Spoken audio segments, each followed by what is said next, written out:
Hello friends, नमस्कार। मैं महेंद्र और आज मैं आपके साथ डिस्कस करूंगा ड्यू टू और ओइंग टू। ये प्रेपोजिशंस हैं दोनों, और बच्चे अक्सर इनको लेकर थोड़े कंफ्यूज्ड रहते हैं।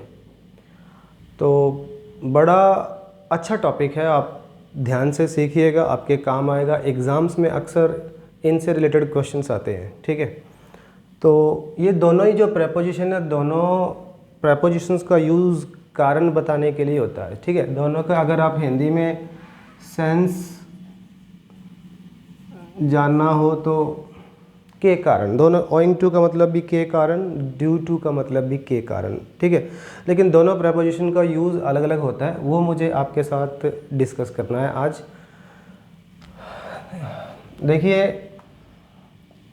जो सेंटेंस होता है ना, एक चीज़ जान लो आप, वो एक तो होता है नॉन एक्शन वाला, ठीक है, जिसमें कोई एक्शन नहीं होता। एक होता है एक्शन वाला सेंटेंस, जिसमें एक्शन होता है, कोई ना कोई काम होता है, ठीक है। जैसे एग्जांपल है ही इज़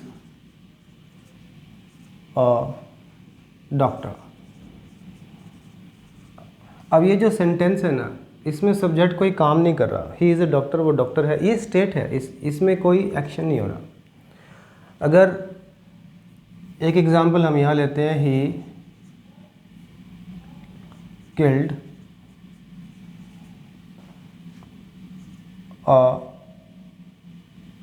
स्नेक।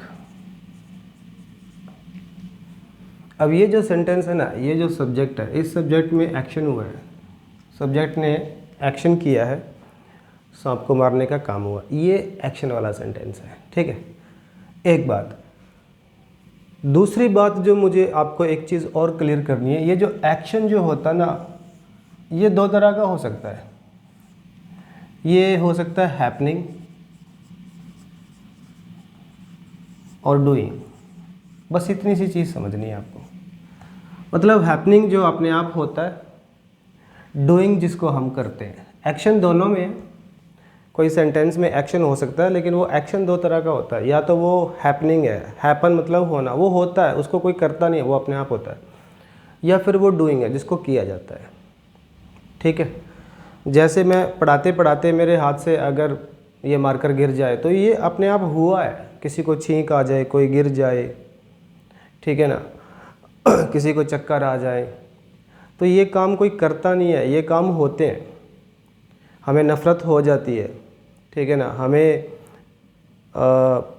किसी से जेलसी भी हो जाती है, हम लोग ये करते नहीं हैं, ये ऑटोमेटिक हो जाते हैं। ये काम जो सारे ना हैपनिंग होते हैं, ठीक है। लेकिन जैसे मैं पढ़ाता हूँ यूट्यूब पे, क्लास में पढ़ाता हूँ, ठीक है, चाय पीता हूँ, क्रिकेट खेलता हूँ, ये काम मैं करता हूँ तब होते हैं, ये अपने आप नहीं होते, बस ये डूइंग है। अब आ जाओ काम की बात पे। जो नॉन एक्शन वाला सेंटेंस होता है ना, ठीक है, उसमें आपको ओइंग टू का यूज़ नहीं करना, उसमें करना है ड्यू टू का यूज़। एक बात, ठीक। दूसरा, यहाँ पे जो अगर सेंटेंस हैपनिंग है तो आपको यूज़ करना है, सेंटेंस में अगर जो एक्शन है वो हैपनिंग है तो आपको ड्यू टू का यूज़ करना है, और अगर एक्शन डूइंग है तो फिर आपको ओइंग टू का यूज़ करना है। बस इतनी सी बात समझनी है। कुछ एग्जांपल लेंगे तो समझ में आ जाएगा, ठीक है। जैसे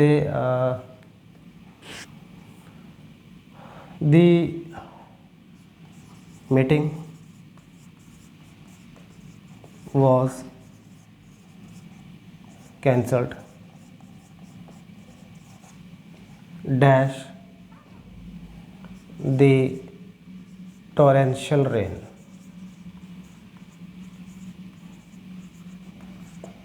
कि जो मीटिंग है ना, उसको कैंसिल कर दिया गया, किसके कारण?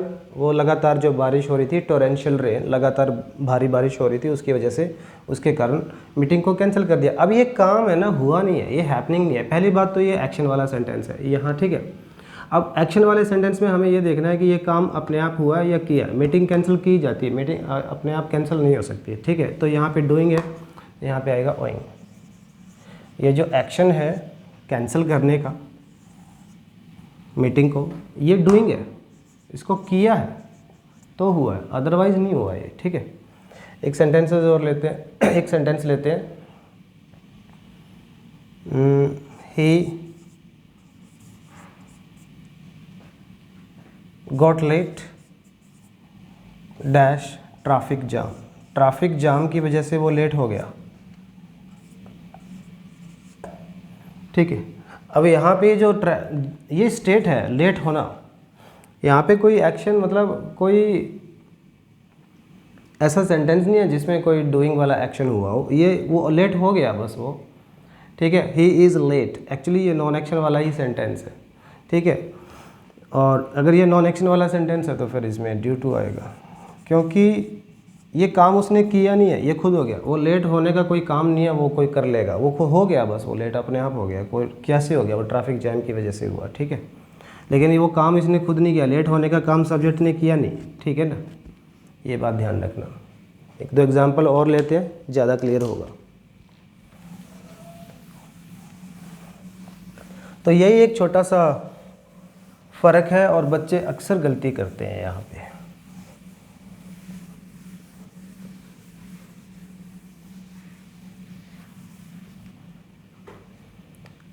The prices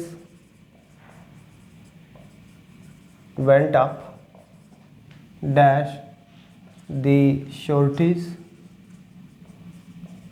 of goods, कि जो प्राइसेस है ना वो बढ़ गए, ठीक है।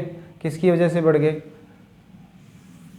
शॉर्टेज होगी चीज़ों की, ठीक है। खाने पीने की वस्तुओं की शॉर्टेज होगी तो प्राइसेस ऊपर चलेगी। अब चलेंगे, इनको किसी ने किया नहीं है, ये जो एक्शन हुआ है ना प्राइस बढ़ने का, ये हैपनिंग है, ये डूइंग नहीं है। इनको किसी ने, ये कोई प्राइस बढ़ाने का कोई काम नहीं है, कोई कर लेगा, ठीक है ना।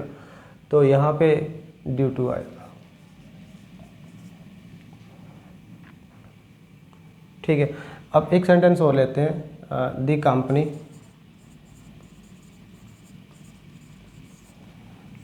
प्रमोटेड मी माई हार्डवर्क, मेरे हार्डवर्क के कारण कंपनी ने मेरे को प्रमोट कर दिया, ठीक है। अब ये देखो, ब्लैंक से पहले जो सेंटेंस आता है ना, आप उस पर फोकस किया करो, बस आगे छोड़ दोगे। अब यहाँ पे देखो, कंपनी ने प्रमोट किया, ये डूइंग वाला एक्शन है, हुआ है, प्रमोट किया है मुझे कंपनी ने, मैं अपने आप नहीं हुआ, ये काम कंपनी ने किया है, ठीक है। तो यहाँ पे ओइंग टू आएगा। फिर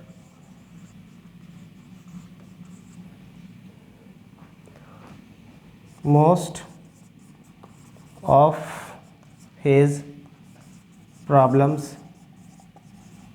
were dash his temper, वो ज़्यादातर प्रॉब्लम किसकी वजह से थी, क्या कारण था उसके प्रॉब्लम्स का, उसका टेम्पर था, ठीक है। टेम्पर मतलब उसका स्वभाव, ठीक है। अब इस सेंटेंस को देखेंगे, ब्लैंक से आगे आगे जो सेंटेंस है ना उसमें देखेंगे, इसमें एक ही वर्ब, ये रही बी की फॉर्म है इसमें, ठीक है। बी की फॉर्म जब भी मेन वर्ब होते हैं ना, वो सेंटेंस नॉन एक्शन वाला होता है, उसमें कभी एक्शन होता ही नहीं है, ये भी ध्यान रखना आप। जब कोई सेंटेंस है और सेंटेंस में बी की फॉर्म मेन वर्ब है, एक ही वर्ब है, मेन वर्ब है ये, ठीक है। तो जो उसकी ज़्यादातर प्रॉब्लम थी ना उसके स्वभाव की वजह से थी। अब ये नॉन एक्शन वाला सेंटेंस है, इसमें तो हमें कुछ देखना ही नहीं है, यहाँ पे ड्यू टू आएगा, ठीक है। तो ये थी एक छोटी सी चीज़ मुझे जो आपके साथ डिस्कस करनी थी। काफ़ी अच्छा, मतलब ये जानकारी जो मैंने आपके साथ शेयर करी, अक्सर बच्चे गलती करते हैं। बस इन बातों का ध्यान रखना कि अगर सेंटेंस नॉन एक्शन वाले सेंटेंस की पहचान बताता हूँ, उसमें बी की फॉर्म मेन वर्ब होगी, याद रखना, ठीक है। उसमें एक्शन होगा नहीं, वो नॉन एक्शन वाला सेंटेंस होगा, वो स्टेट होगी। वहाँ तो आपको सोचना ही नहीं है, ड्यू टू ही लगाना है। हाँ, किसी में जब एक्शन हो रहा तो एक्शन में देखो कि हैपनिंग है कि डूइंग है, मतलब अपने आप हुआ है, ये हुआ है या किया है। अगर हैपनिंग है तो ड्यू टू लगाओ, और ओइंग है अगर वो डूइंग है तो ओइंग टू लगाओ, सिंपल, ठीक है। फिर भी कोई डाउट हो तो मुझसे चैट बॉक्स में पूछ लेना, आई शैल हेल्प यू। आज के लिए इतना ही, थैंक यू वेरी मच।